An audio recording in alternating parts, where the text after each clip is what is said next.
자, 바울이 복음을 전하다가 이제 가이사 앞에 항소를 하기 위해서 알렉산드리아 배를 타고 이제 로마에 도착하게 됩니다. 거기서 이제 가이사 앞에 이제 재판석에 서게 되고 그때는 그렇게 큰 죄 형벌을 내리지 않았어요. 그래서 가택연금을 당하게 됩니다. 그래서 오늘 여기 보니까 온 이태를 자기 셋집에 머물면서 2년 동안 가택연금을 당하게 됩니다. 집 밖으로 나오게 되면 바로 체포에 들어가는 것이죠. 2년 동안 이제 가택연금을 당하면서 복음이 그러면 끊어졌느냐? 아니거든요. 이제 거기에서 그 가택연금 당한 상태에서 제자들을 불러옵니다. 또 제자들이 중요한 사람들을 데리고 그때는 이제 자유롭게 사람을 만날 수 있도록 그런 환경이 조성됐거든요. 그래서 이런 중요한 이 관리들이나 이런 중요한 사람들을 제자들이 이제 바울의 그 집으로 새 집으로 데리고 오면 거기서 복음 전하고 양육해서 또 제사로 파송하고, 이게 바울의 감옥에서의 가택연금 상태에서 2년 동안 했던 사역이죠. 31절에 중요한 말씀이 나오죠. 하나님의 나라를 전파하며 주 예수 그리스도에 관한 모든 것을 담대하게 거침없이 가르치더라. 그래서 바울이 항상 했던 말이, 나 바울은 가둘 수 있지만 복음은 가둘 수 없다는 것이죠. 오히려 바울이 그 셋집에 가택연금 상태에 있을 때 더 활발하게 복음운동이 펼쳐졌어요. 그래서 오늘 여기 보니까 담대하게 거침없이 가르치더라. 그렇게 해서 바울은 가택연금 당한 상태고 또 마음대로 움직일 수 없는 또 복음을 전파할 수 없는 상황이었는데, 우리가 비대면 상황이라고 볼 수 있죠. 오히려 비대면 상황을 대면화하는 그런 큰 사역을 하게 된 것입니다. 그래서 지금 코로나 위기 시대 또 사람 만나는 것을 사람들이 거부하잖아요. 오히려 이럴 때 우리는 복음 가진 우리는 오히려 기회인 줄 믿습니다. 그래서 이 비대면을 대면화할 수 있는 좋은 기회입니다. 그래서 비대면을 대면하라.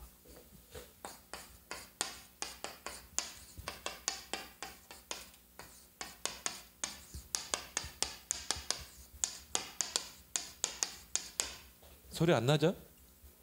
자, 비대면을 어떻게 해요? 대면화해라.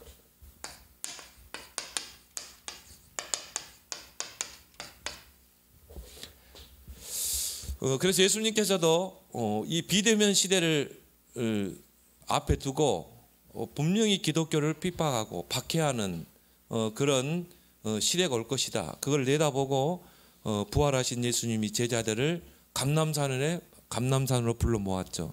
거기에서 뭘 설명했습니까? 하나님의 나라, 또 하나님의 나라의 일에 대해서 40일 동안 집중했거든요. 그래서 우리의 미션은 바로 이 땅에 하나님의 나라를 이루는 것이다. 우리가 해야 될 일은 하나님의 나라를 이 땅에 이루는 그 일, 거기에 우리의 우선순위를 두고 거기에 우리의 모든 걸 올인해야 된다. 핍박이 올 것이다. 박해가 올 것이다. 그래도 이제 우리는 뱀같이 지혜롭게 비둘같이 순결하게 내가 있는 현장에서 정말 이 나를 드러내지 말고 하나님의 나라를 실현해라. 비대면을 대면하는 메시지를 줬거든요. 그리고 이제 사도행전 1장 8절에 오직 성령이 너에게 임하시면 권능받고 증인되리라. 아무리 핍박하고 박해를 해도 성령의 역사를 통해 이 복음은 땅끝까지 증거된다는 것입니다. 그 언약 붙잡은 자들이 마가다락방에 모인 것이죠. 거기서 기도로 집중할 때 오순절의 역사가 일어난 것입니다. 그래서 박해, 핍박 아무 상관이 없습니다. 지금 상황이 비대면 상황이거든 대면 상황이 아무 상관없어요. 복음은 막을 수가 없는 것입니다. 오히려 복음은 우리가 역사적으로 볼 때 핍박할 때 더 오히려 복음은 더 확산됐어요. 로마가 정말 복음을 핍박할 때 오히려 더 확산이 됐거든요. 그래서 여러분들이 이 비대면을 대면할 수 있어야 돼요. 그런 시스템이 이제 우리 교회 안에 있어야 되는 것입니다. 그러면 우리가 평생의 미션을 붙잡아야 돼요.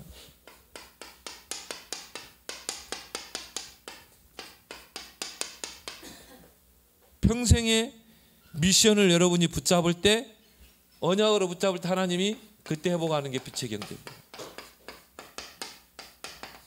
빛의 경제는 하나님의 손에 있죠. 그래서 이 빛의 경제를 하나님 누구에게 맡기시는가? 평생의 미션을 언약으로 붙잡을 때. 그래서 여러분을 평생의 언약을 붙잡아야 돼요.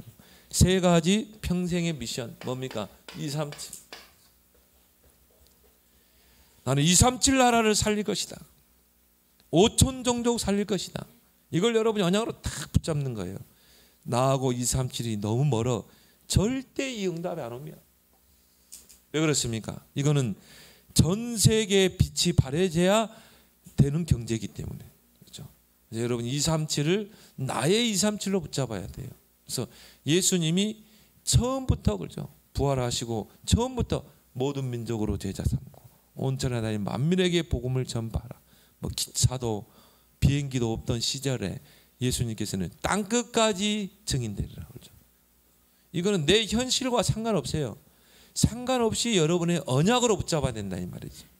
그래서 지금 이제 여기서 여러분이 이제 뭘 찾아야 됩니까? 나의 237을 찾아내야 돼요. 나의 237은 뭔가? 하나님 나의 237을 보게 해 주옵소서.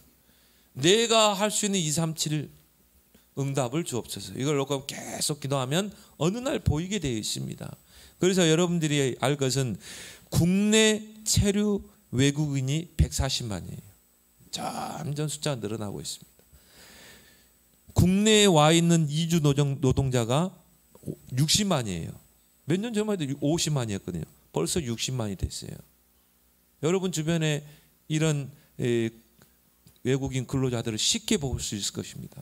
안산이나 평택 이런 지역에서는 초등학교에 거의 다 그 뭐라니까 TCK들이다니까요. 한국 애들이 별로 없어요. 그런 공단 지역에 가보면 이제 그런 추세로 이 국내 상황이 흘러가고 있습니다. 그래서 우리나라에 지금 와 있는 외국인 나라 수가 30여 나라에서 왔어요. 점점 숫자가 더 많아지고 있고요. 이제는 국제적으로 우리나라에 지금 이민자 문을 열어라 이런 계속 문을 두드리고 있는 상황입니다. 그래서 우리나라도 이제 이민자를 받아들여야 돼요. 벌써 지금 시리아 이민들 들어왔죠. 아프가니스탄 이민들 받아들였죠. 이제 이민 시대가 되거든요. 그걸 우리는 이 237 전도의 기회로 삼아야 된다. 그리고 지금 국제 결혼한 젊은이들이 점점 많아지고 있습니다. 옛날에는요 단일 민족 그랬는데 요즘은 그러지 않습니다. 요즘 젊은이들은요 국제 결혼한 친구들도 굉장히 부쩍 늘어났어요. 그러면 여러분들이 조금만 여기에 이제 여러분의 관심을 딱 두면 돼요. 237. 나의 237은 뭔가? 내 주위에 와 있는 237이 뭔가? 이걸 여러분이 잘 보고 이제 이것을 여러분의 평생의 미션으로 붙잡아야 된다. 우리가 할 일이 많죠. 지식회, 제3의 문화권, 제1문화권, 뭐 아버지가 살던 지역, 또 아버지가 또 한국으로 왔다 이 말은 제2문화권. 그러면 얘들은 제1문화권과 제2문화권의 그 영향을 받은 애들이잖아요. 그러면서도 얘들은 또 다른 제3의 문화권에 있는 것입니다. 근데 이런 어떻게 보면요 굉장한 선교의 자산이거든요. 제1문화권도 알아요. 예를 들어서 파키스탄에 있다가 뭐 엄마 따라 한국에 왔어요. 뭐 한국 아빠를 만났어요. 그러면 파키스탄도 알고 한국 문화도 알죠. 그러면 얘는 제3의 문화권 안에 있는 것입니다. 그래서 이제 앞으로는 이제 그런 TCK를 지원할 수 있는 그런 여성가족부에서 그런 다문화 지원법이 생겼어요. 이제 이런 아이들을 가르치고 이 자산으로 활용할 수 있는. 그래서 우리가 이제 이런 쪽으로 이런 애들은 조금만 복음이 들어가게 되면 앞으로 선교의 큰 문이 되는 것이죠. 치유. 이걸 나의 평생의 미션으로 붙잡아라. 그래서 영적인 문제든지 뭐 정신적인 문제든지 또 뭐 암이나 이런 질병이 있든지 가장 중요한 치유는 뭐냐? 근본 치유. 근본이 치유 안 되고 수술했다. 수술은 할 수 있겠죠. 암은 도려낼 수 있겠죠. 정신병원에 가둬놓으면 일단은 치유되는 것 같아요. 약 먹이고 하면. 그런데 근본이 치유 안 되면요, 결국은 치유가 안 되는 게 돼 있습니다. 그래서 이 근본은 이 모든 질병은 창세기 3장으로 왔기 때문에, 창세기 3장으로 왔기 때문에 이 근본 치유가 안 되면은 치유라고 볼 수 없어요. 그래서 의사는 치료는 할 수 있지만 치유는 할 수 없습니다. 근데 치료보다 더 중요한 것은 바로 치유다. 근본을 치유하는. 이거는 오직 복음으로 치유된다. 그래서 하나님이 우리에게 복음을 주셨다 이면 로마서 1장 16절에 이 복음은 모든 믿는 자들을 구원하는 하나님의 능력입니다. 모든 사람들을 근본을 치유하는 하나님의 능력이 됩니다. 그럼 우리는 복음 있잖아요. 복음 전할 수 있잖아요. 우리 김다빈님도 다 구원 얘기를 하는데 벌써 이렇게 숙달이 됐나? 이제 이게 내게 개인화되고 체질화되고 누림화될 때 이제 현장화되는 것입니다. 시간표가 다 있어요. 개인화되는 시간표, 체질화되는 시간표. 이게 구원의 길이 내 마음과 생각과 뇌와 영혼 속에 딱 각인돼야 되거든요. 그러면 이제 뭡니까? 현장화되는 시간표. 시간표가 올 줄 믿습니다.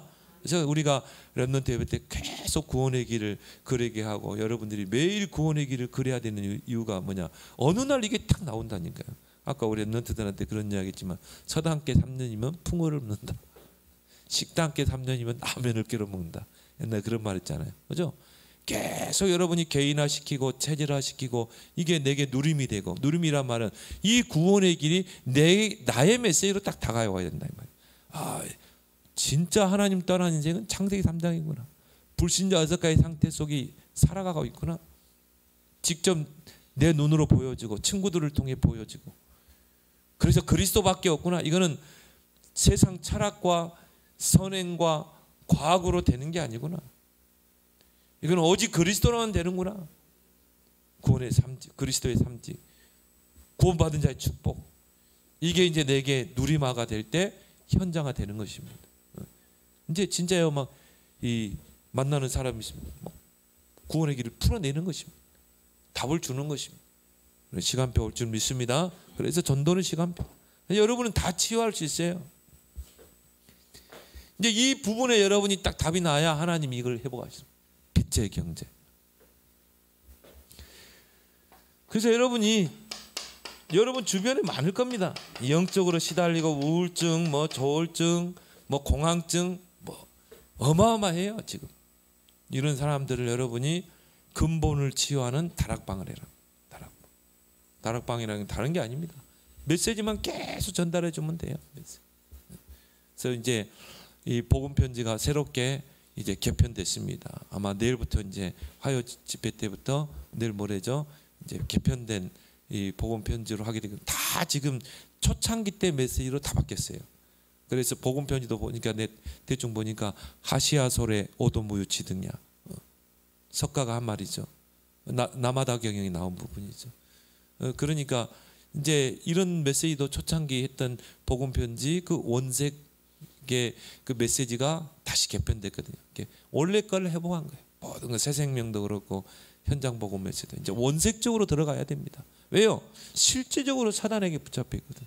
영적 문제 시달리거든. 그래서 여러분이 그런 사람 붙잡고요, 계속 복음을 주고 메시지를 주고 말씀을 주면 치유되게 돼 있어요. 치유 다락방의 문을 열어라. 치유 미션을. 그래서 렘넌트를 치유하는 방법은요, 렘넌트들 막 일주일에 한 번씩 메시지하고 절대 안 돼요. 제 경험에 비춰볼 때 일주일에 한 번씩 만나서 한다, 안 돼요. 그래서 메시지 이 청소년들을 확실하게 치유하는 방법은 미션홈이에요. 그래서 내 집에다 애들 데려와세요. 거기서 뭡니까? 같이 재우고 밥도 먹고, 그리고 거기서 학교 보내고, 그리고 거기서 학업지도 하고, 거기서 기도 수첩하고. 저는 이걸 어디서 봤냐면은 해외에서 봤어요. 해외에서 보면요, 이런 미션홈들 있잖아요. 해외 언어 연수 때문에 오는 애들이. 그러면 거의 미션홈이거든요. 미션홈에서 딱 시간표 정해가지고 기도 수첩하는 시간, 정치기도하는 시간, 그리고 운동하는 시간, 성경 읽는 시간 쫙 하는데 애들이 뭐 치유될 수밖에 없어요. 같이 데리고 사는데 뭐. 그래서 여러분이 이걸로 하면 기도해 봐요. 여러분 복음 있죠, 말씀 있죠, 기도의 내용 있죠. 그러니까 이제 여러분이 이 정도 되려면 한 50평 돼야 돼. 기도하면 돼. 하나님 나에게 한 7, 80평 주십시오. 그래가지고 뭡니까? 진짜 이거 하는 것입니다. 지금 대학 앞에 어느 교회 같은 경우는 대학 안에 전문교회. 나 참 이 앞서간다고 봐요. 그래서 교회에서 아파트 빌라를 딱 샀더라고요. 샀는지 뭐 세를 주는지 모르겠어요. 하여튼 남자 기숙사, 여자 기숙사 해가지고. 그래서 뭐하냐, 거기에 딱 미션홈 사역자 집어넣어가지고 거기서 애들 체크해주고 영적 관리해주고. 애들이 뭐 지방에 있는 애들이 서울에 대학교 오는데 기숙사 들어가기도 막 진짜 힘들잖아요. 경쟁해서 들어가는데. 그러면 자취를 해야 되잖아요. 근데 이런 전문교회 미션홈을 세워놓으면요, 돈 조금 내고도 거기서 같이 생활할 수 있으니까. 우리가 정말 마음만 먹으면 충분히 할 수 있는 부분입니다. 그리고 뭡니까? 서밋. 우리는 진짜 서밋을 세워야 돼요. 그래서 우리 애들에게 3가지 캠프를 해줘야 됩니다. 우리 랩런트들이요, 정말 미래를 볼 수 있도록. 요엘서 2장 28절에 주의 성령이 임하면 어떻게 됩니까? 장래일을 볼 것이요, 환상을 볼 것이요, 꿈을 꿀 것이요, 비전을 보고 미래를 보고 정말 오늘을 준비할 수 있도록. 그래서 나의 오직을 찾아낼 수 있도록. 3단체는 이미 100년 전부터 이걸 딱 준비했잖아요. 비대면 시대가 올 것이다. 그래서 뭡니까? 모든 걸 이런 뭐 구글이나 이런 것들 보세요. 뭐 우리가 쓰고 있는 것들. 언제 우리가 줌을 쓸 거라고 우리가 생각이나 했겠어요. 근데 딱 미래를 보고 이미 딱 줌 만들어 놔버려. 그러니까 뭐 우리도 지금 줌 안 하면은 훈련을 못 받잖아요. 3단체가 미래를 내다보고 만들어 놓은 거를 지금 우리가 쓰고 있는 거예요. 참. 그래서 미래를 내다보고 정말 우리 랩런트들이 오직을 찾아낼 수 있도록. 기도 캠프, 우리 랩런트들이 기도만 할 수 있다면요, 언약 가지고 기도만 할 수 있다면 뭐 시대를 움직이게 돼 있어요. 그래서 엘리사는 기도 가지고 뭡니까? 불말과 불병거를 움직였잖아요. 기도로 보좌의 능력을 보좌를 움직일 수 있잖아요. 시공간을 초월하는 하나님의 역사를 체험하게 되잖아요. 기도만 할 수 있으면. 그래서 나의 오직을 찾아내고 기도할 수만 있으면요, 유일성의 영광. 그러니까 뭐 엘리사는 뭐 싸우지 않고 승리하는 것이죠. 칼 하나, 피 한 방울 내지 않고도 아람 군대를 완전히 이겨버리잖아요.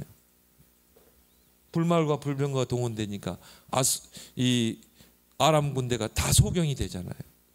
뭐 굳이 뭐 싸울 필요 있겠습니까? 달란트 캠프.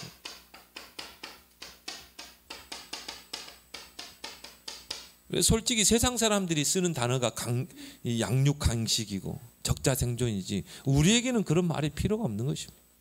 우리에게는 뭡니까? 유일성, 오직 유일성. 그걸 가지고 뭡니까? 재창조. 하나님이 재창조할 수 있는 달란트를 어느 날 딱 보게 하시는 거예요. 찾아내면 끝나는 것입니다. 그래서요, 저도 그렇습니다.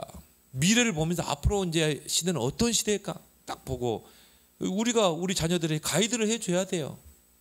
그래서 지금부터 뭘 준비해야 될 것인가 해줘야 되는 것입니다. 막연하게 세계복음 아닙니다. 확실한 물맷돌이 붙잡아져야 되잖아요. 우리 자녀들에게. 정말 그 물맷돌이 결국은 골리앗을 꺾고 서밋으로 가잖아요.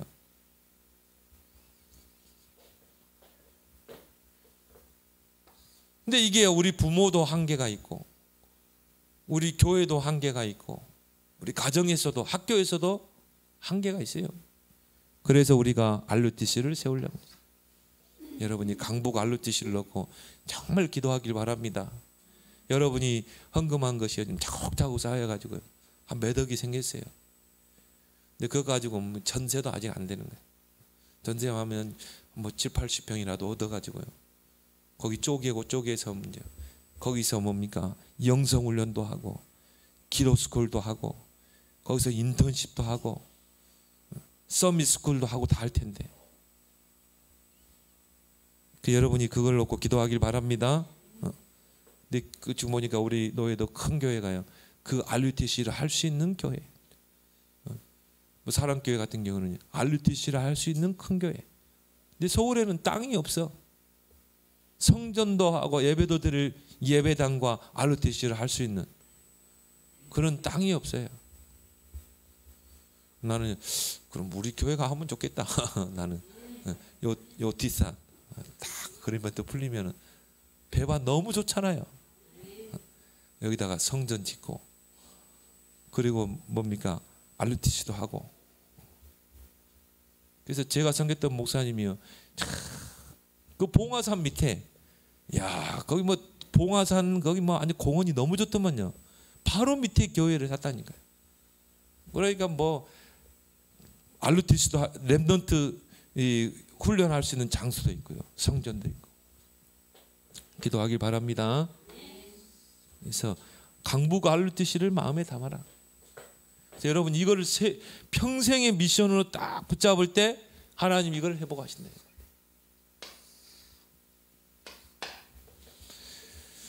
그러면서 우리는 뭡니까? 정말 이 위기 시대를 봐야 된다.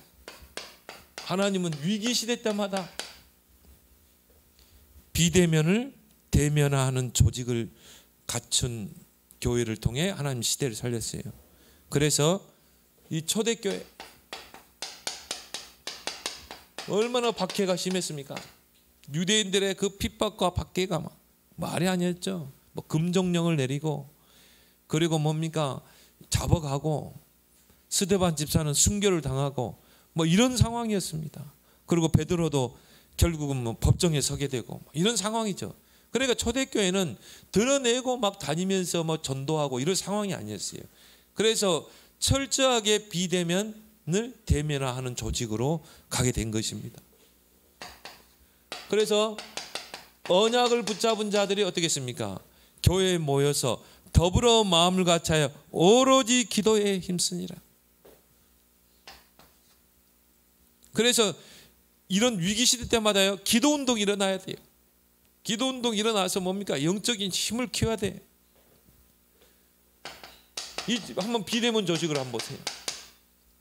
저희가 사도의 가르침을 받아 서로 교제하고 떡을 떼고 기도하기를 힘쓰니라.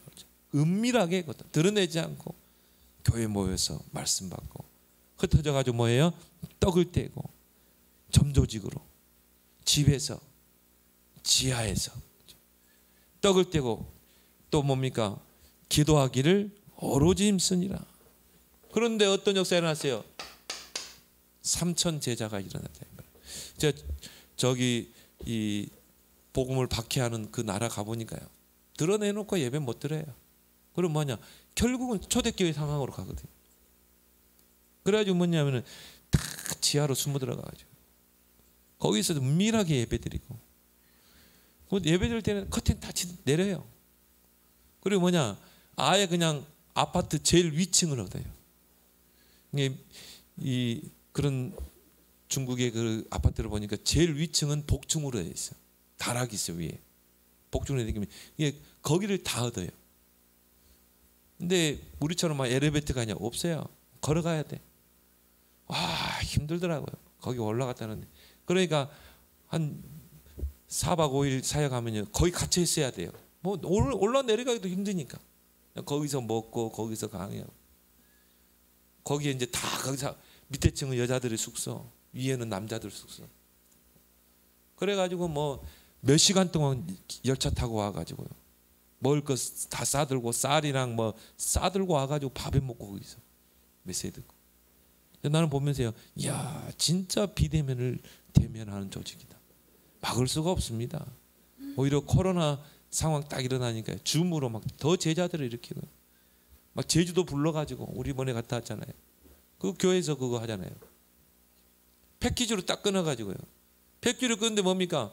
제주도 여행 간다는 거예요. 제주도 여행권 끊어가지고 와서 거기서 훈련 받는 것입니다.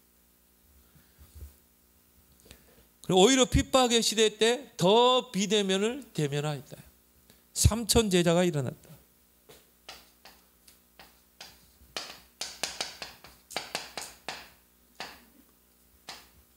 집에서 떡을 떼고 성전에서 떡을 떼고 성전에서 말씀 받고 집에서 자기 있는 처소에서 은밀하게 말씀 운동을 피고, 그런데 어떤 역사 일어났어요? 47절에 주께서 구원받는 수를 날마다 더하게 하시니라. 오히려 그 핍박과 박해의 시대에 비대면을 대면하는 조직을 딱 갖춰버리니까요, 오히려 더 주께서 구원받는 수를 날마다 더하게 하시니라.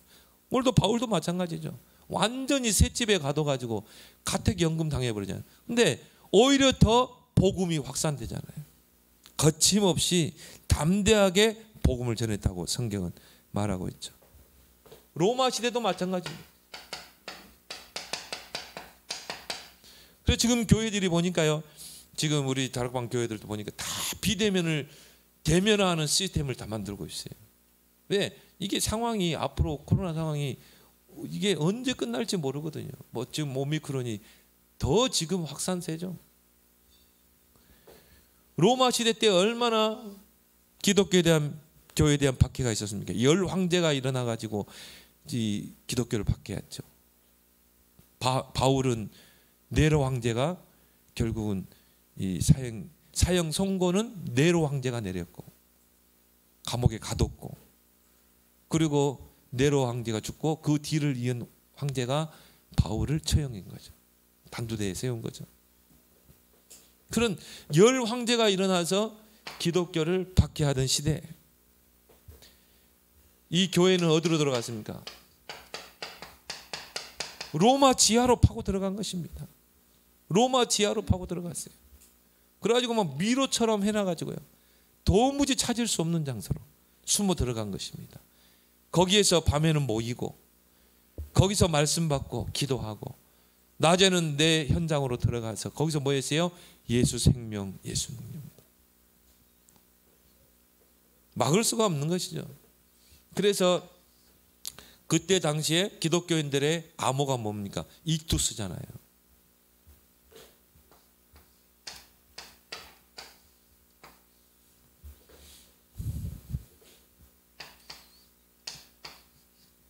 익투스.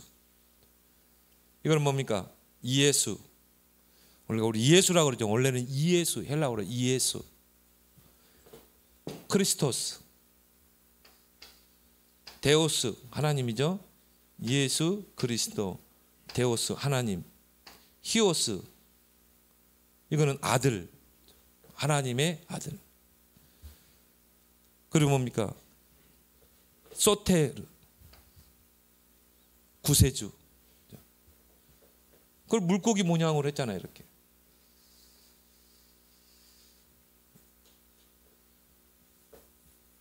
그러니까 이게 익투스란 말이 뭐냐면 물고기란 말이거든요. 물고기, 뜻이 물고기예요, 헬라어로.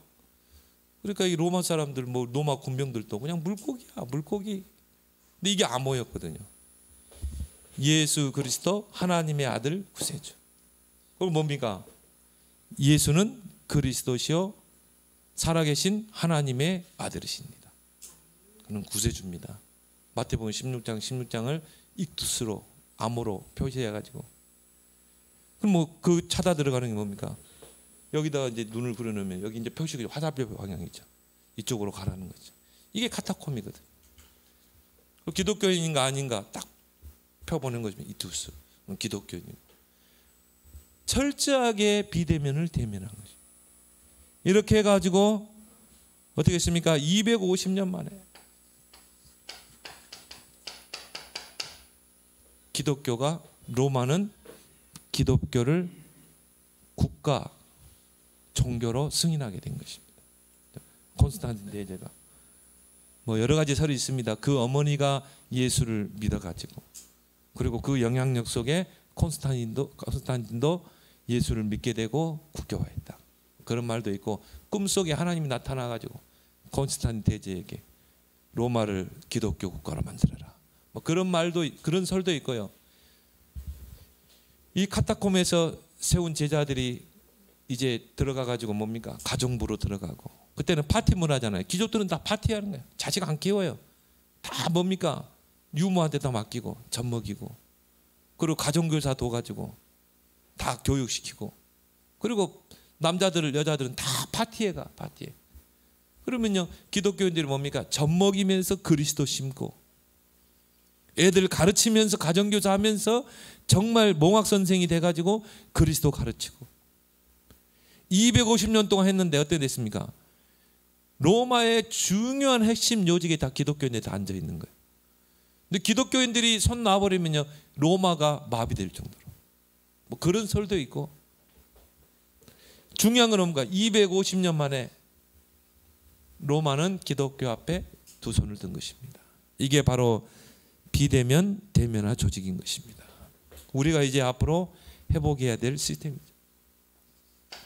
그럼 우리도 예상하지 않는, 우리가 이걸 예상했습니까? 코로나를 전혀 예상하지 못했고, 이게 변종이 되어서 델타가 되고 오미크론이 됐지, 누가 이거를 예상했겠어요? 이건 하나님만 아시는 거잖아요. 하나님이 정말 2022년도에 이 코로나를 발생하게 되고 지금까지 2년을 넘게 왔잖아요. 왜 하나님이 우리에게 이런 위기 시대를 주냐 이 말이에요. 그럼 우리 기독교인에게 위기가 위기입니까? 위기는 기회지. 정말 비대면을 대면화할 수 있는 이제 시스템을 빨리 바꿔야 돼요. 여러분도 이제 뭡니까? 비대면을 대면화하는 시스템을 바꿔야 돼요. 벌써 우리는 그렇게 하고 있잖아요. 훈련도 다 비대면으로. 비대면을 대면하러. 이제 여러분이 줌을 가지고 여러분이 활용을 해서 이제 뭡니까? 다락방도 하고 팀 사역도 하고, 그리고 우리가 미션홈도 하고, 그런 조직을 이제 빨리 세워야 된다 이 말이죠. 비대면 조직. 그리고 뭡니까? 대면 조직. 이제는 코로나 시대에 우리가 이 조직화를 해야 될 줄 믿습니다. 그래서 줌이 보니까 잘 나와 있어요. 저는 신학교도요, 시스템 만들어놨잖아요. 고향까지 가지 않고 여기서 그냥 제가 강의도 하고 그러거든요. 그러니까 줌을 활용해서 우리가 다락방도 하고 강의도 할 수 있고 팀 사역도 할 수 있고 미션홈도 할 수 있고 집회도 할 수 있고. 그래서 이제 여러분이 기도할 것은, 우리 강북로의 재직 수련회가 재직 세미나가 2월 6일 날 있습니다. 2월 6일 날 주일에, 오늘 광고했어야 되는데 2월 6일 날 주일 날 오후 5시에 반석교회에 있습니다. 그래서 대상자는 모든 재직들, 또 청년, 랩런트까지. 그래서 회비는 10,000원. 랩런트들은 그냥 와서 들으면 돼요. 여러분들이 기도해서 우리 노회에서는 반드시 연초가 되면 이런 재직 세미나를 꼭 합니다. 근데 작년에는 못했죠. 올해부터 이제 하게 될 건데, 여러분들이 정말 우리 그 김대훈 목사님 모시고, 경인님만들께 이 김대훈 목사님 모시고 재직 세미나를 합니다. 위해서 여러분이 기도로 준비하기 바랍니다. 그러니까 충분히 우리는 다 할 수 있는 거예요.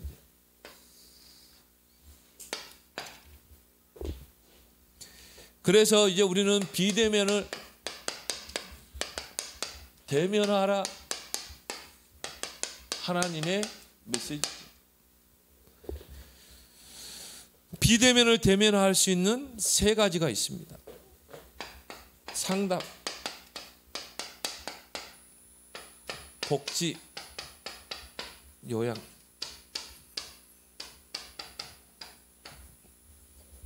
이게 이제 비대면을 대면할 수 있는, 그렇게 해서 전도문을 열어갈 수 있는, 그렇죠? 뱀같이 지혜롭고 비둘기가 순결하게, 전에처럼 이제 문 두드리고 막 지나가는 사람 전도지 나눠주고, 이제 그런 전도 시대는 이미 이제 지나갔다고 보면 돼요. 이제는 우리는 뭡니까?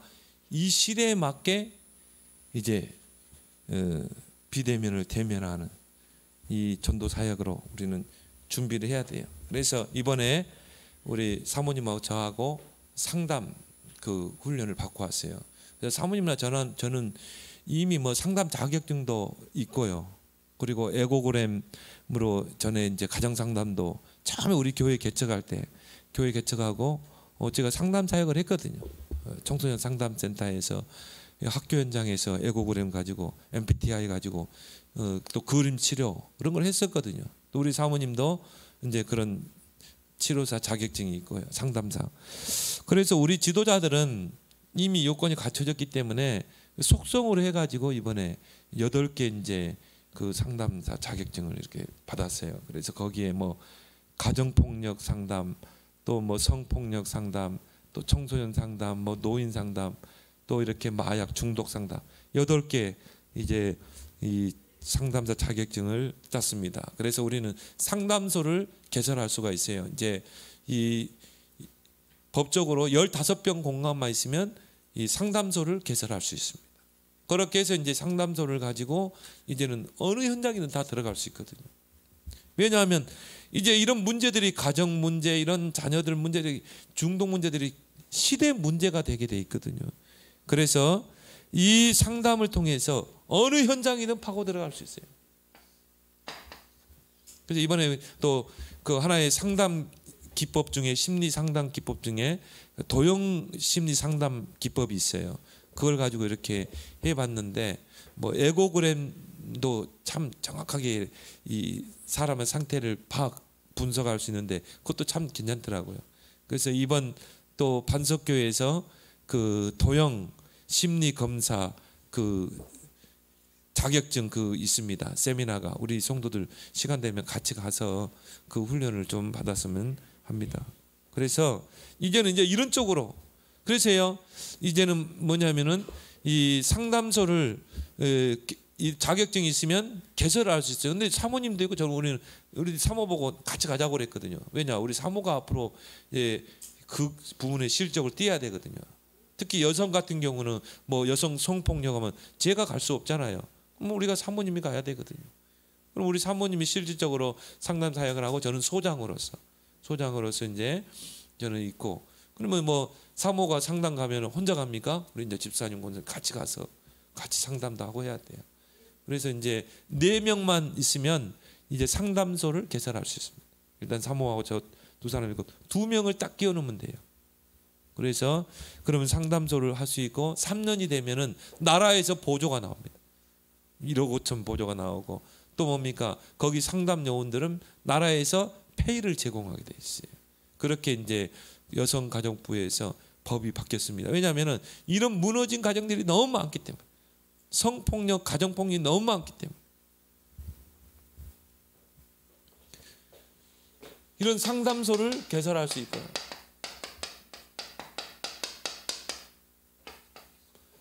그러니까 뭐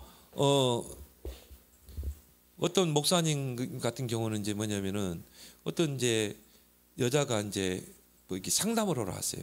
상담을 딱 하러 왔는데 이분이 이제 뭐냐 여자분이 이 신천지여라 목사를 탁 걸고 넘어지려고요. 그래가지고는 상담하러 왔는데 상담을 끝나고 막 가족 문제를 이야기한 거예요. 목사님이 가면서 이렇게 어깨를 툭툭 쳤다 말이에요. 괜찮아 뭐. 하나님이 위로하신다고. 요걸 가지고 걸고 넘어진 거예요. 그래가지고는요 나중에 상담소를 나가고 나서 나중에 보니 경찰에서 출소하라는 통지서가 온 것입니다. 가보니까 이제 막 여자가 부풀린 거죠. 이 목사님이 나를 겁탈을 하고 그랬다. 성추행을 했다. 막 이렇게 나오는 것입니다. 근데 마치 뭐냐면은 상담소에다 CCTV를 달아놨고 그리고 상담이라는 그 자격증이 있었다 이 말이에요. 나는 이런 상담을 한 거지 이 사람을 성추행한 거 아니다. 그래가지고 도리어 이 여자분이 무고죄라고 이 여자가 걸리게 됐어요. 그러니까 이 상담 자격증과 상담소를 개설하고 이렇게 그런 피해들을 막을 수 있다 이 말이죠.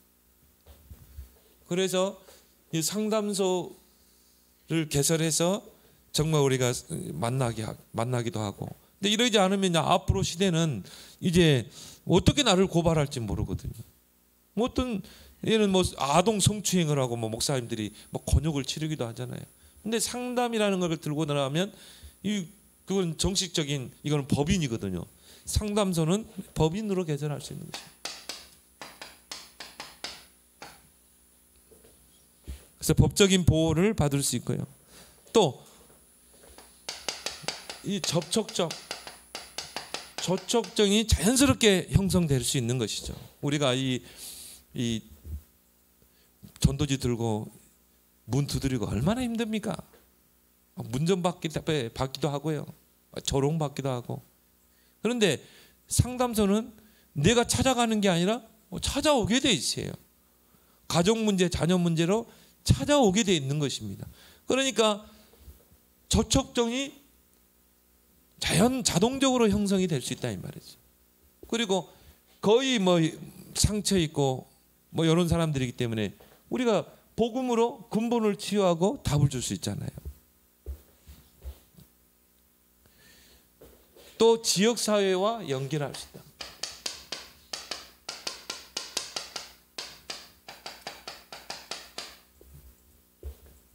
그래서 지역에 이제 이 강사로도 나갈 수 있고요.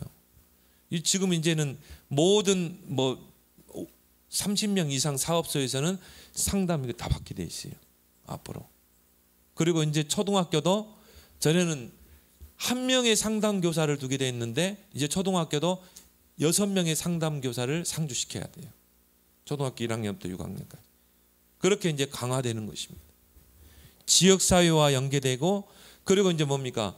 이 지역의 뭐 주민센터 이 동장도 만날 수 있고 또 이것 가지고 구의원, 시의원도 만날 수 있고 그래서 저도 이제 상담 자격증 가지고 상담소를 가지고 제가 이제 동장을 만나는 것입니다. 구의원도 만나고 이제 뭐 구청장도 다 만날 수 있어요. 그리고 복지 조직이죠. 이 복지를 통해 이런 사각지대를 살릴 수 있는 것입니다. 우리가 복지 사각지대가 얼마나 많습니까? 복지에도 뭐 노인 복지, 청소년 복지, 또 이주민 노동자 복지 뭐. 그러니까 이런 지금은요 너무 광범위하고 또 뭡니까? 복지 예산이 이 나라에서 대폭 증설이 됐죠. 그래서 이 사각지대를 살릴 수 있는 특히나 외국인 이주 가정.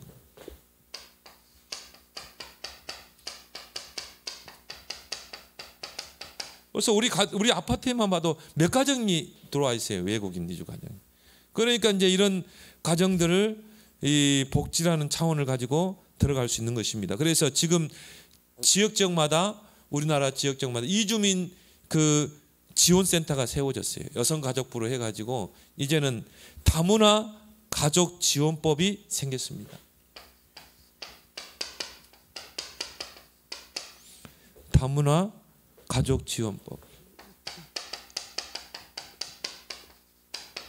또 거기에는 인권법도 같이 포함됐죠. 왜냐하면은 이런 다문화 가정에서 뭐 폭력 사례가 많고 뭐 이런 그런 것들이 다반사로 이루어지고 있거든요. 그래서 이런 법들이 생겨서 그들을 보호하기도 하고 또 그들의 인권을 또 대변해 주기도 하고 그래서 여기 복지하는 분들은 앞으로 이쪽으로 좀 관심을 좀 둘 필요 있어요. 왜냐하면은 앞으로 이제 이 다문화 가정들이 더 많아집니다. 좀 젊은이들은요 이제 뭐 이 국제 결혼하는 케이스들이 더 많아지고 있어요. 그러면 이제 앞으로 복지도 이런 쪽으로 이제 좀 여러분들이 좀 준비를 할 필요가 있다. 그래서 이 지금 불교나 캐톨릭은 이미 이쪽으로 눈을 떠가지고요. 제가 아까 잠깐 보니까 불교에서도요. 이 꿈을 이루는 사람들 이런 이 법인을 만들어 가지고요. 그래서 이런 이주 가정들을 인권을 보호해주고 또 쉼터도 제공하고 그리고 보호 시설도 만들어 놓고 그리고 뭡니까 의료 지원도 해주고 이 의료 인력을 가지고 그러면서 뭡니까 포교를 하는 거 있는 것입니다. 그러니까 불교나 이런 캐톨릭은 이미 이런 쪽으로 지금 파고 들어가고 있어요. 뭐 우리가 이제 이런 쪽으로 여러분이 복지사나 이런 쪽에 조금만 공부해 놓으면은 이런 쪽에 이 이주민 지원센터도 이 개설할 수 있는 것입니다. 그래서 이 정부의 지원을 받아서 우리 김다미 랩런트가 그런 쪽으로도 한번 도전해 볼 필요가 있어요. 그러면 쉽게 우리가 이런 다문화 가정 또 사각지대를 파고 들어갈 수 있는 것입니다. 특히는 뭡니까? 요양을 통해서 무료 봉사,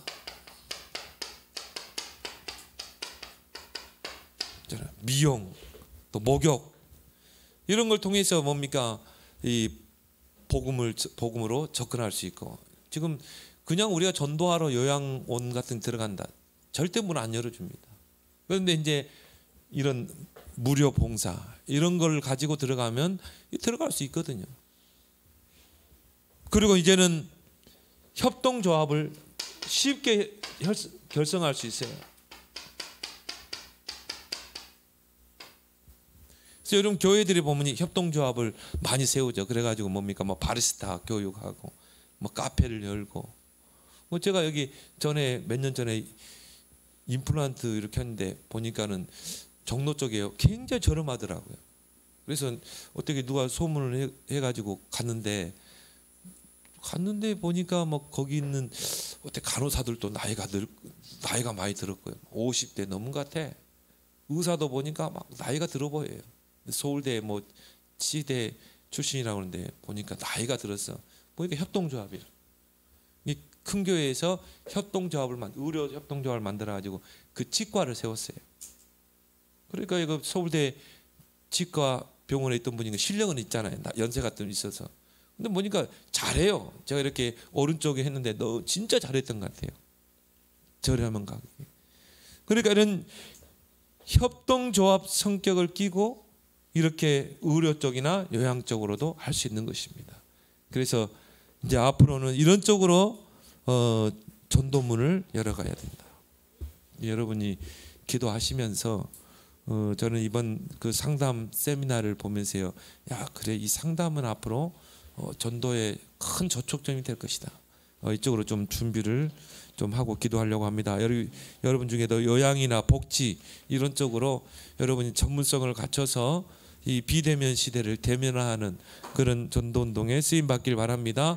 오늘 우리 주신 말씀 붙잡고 우리 합심으로 함께 기도하겠습니다.